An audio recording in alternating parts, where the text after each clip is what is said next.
Magandang umaga po sa inyong lahat mga ka-farmers.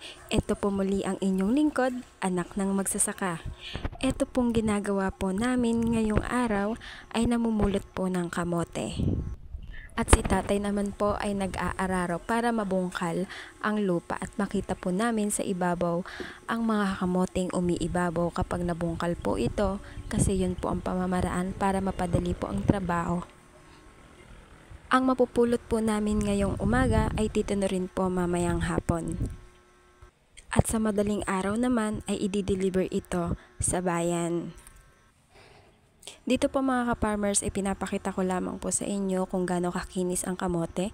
Kapag ito po kasi ay lumagpas sa kanyang buwan ay magkakaroon po siya ng ulalo. Yun po yung nalalasahan po natin kapag hindi po masarap ang kamote.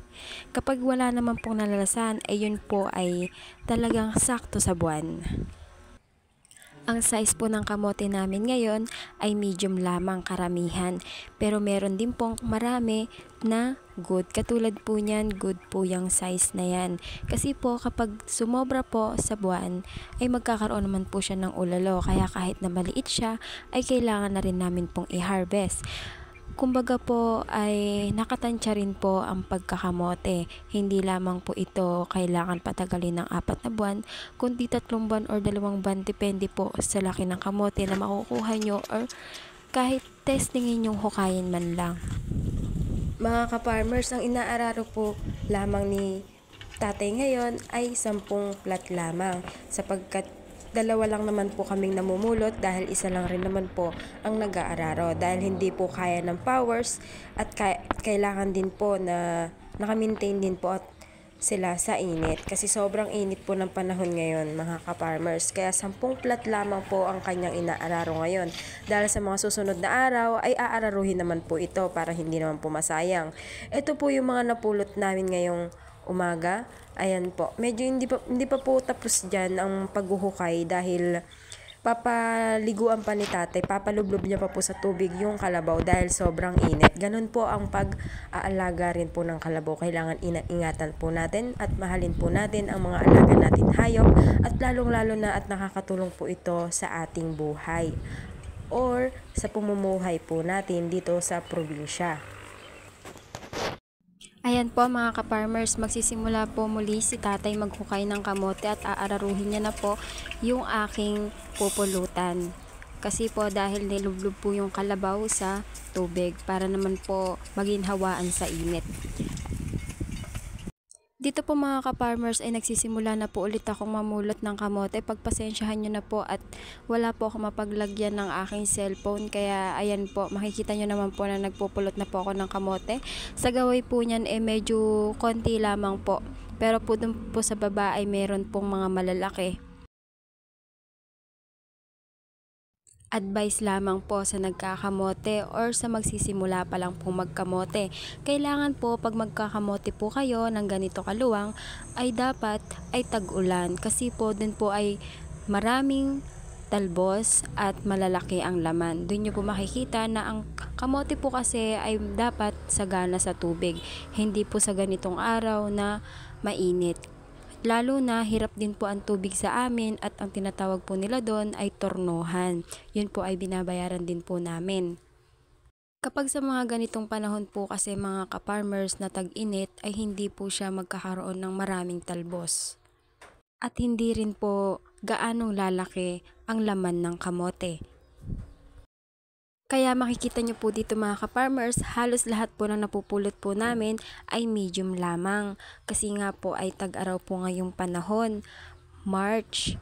Kaya po sa mga suggest ko po sa inyo na may balak magkamote ay dapat tag-ulan para mas malalaki ang inyong maani. Dito po mga ka-farmers ay tapos na po kaming mamulot ng kamote at tapos na rin pong mag-araro si tatay. Kinuha niya na po yung hand tractor niyan. Ayan po, hahakutin niya na po yung kamoteng napulot po namin mga ka-farmers. Ayan po, pinasok niya po dyan hanggang dun po sa dulong. Konti lang po yung nai-harvest namin ngayon dahil 10 plat lamang po ang inararo ni tatay. Dito naman po mga ka-farmers ay pumunta na rin po ako para pupuhatin itong napulot po naming kamote.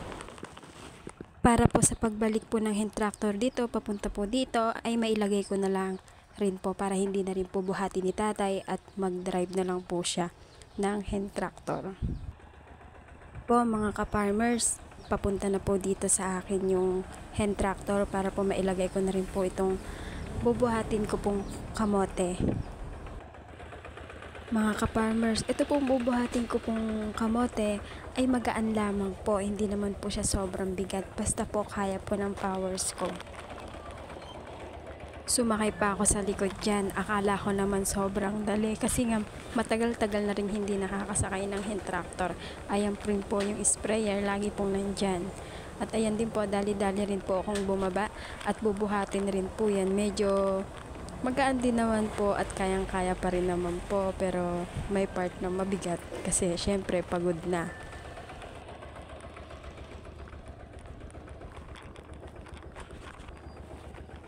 Ito na po mga ka-farmers yung last na bubuhatin ko at magbubuhat na rin po si tatay dyan dahil ang bubuhatin niya ay sobrang bigat naman na po, hindi ko na po kakayanin, pero okay lang po yan. At yung mga natira naman pong kamote na hindi pa nahuhukay ng araro ay sa mga susunod na araw naman po para hindi naman po masayang. Yun po mga ka-farmers, maraming salamat po sa panonood at kami po muna ay uuwi na.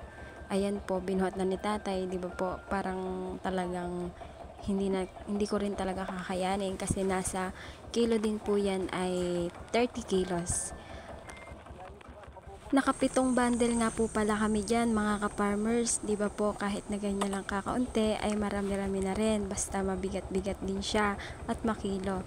Yun lamang po mga ka-farmers, maraming salamat po sa panonood at sa mga suportang ibinibigay niyo po sa akin kahit na ganito. Yun lamang po, maraming salamat.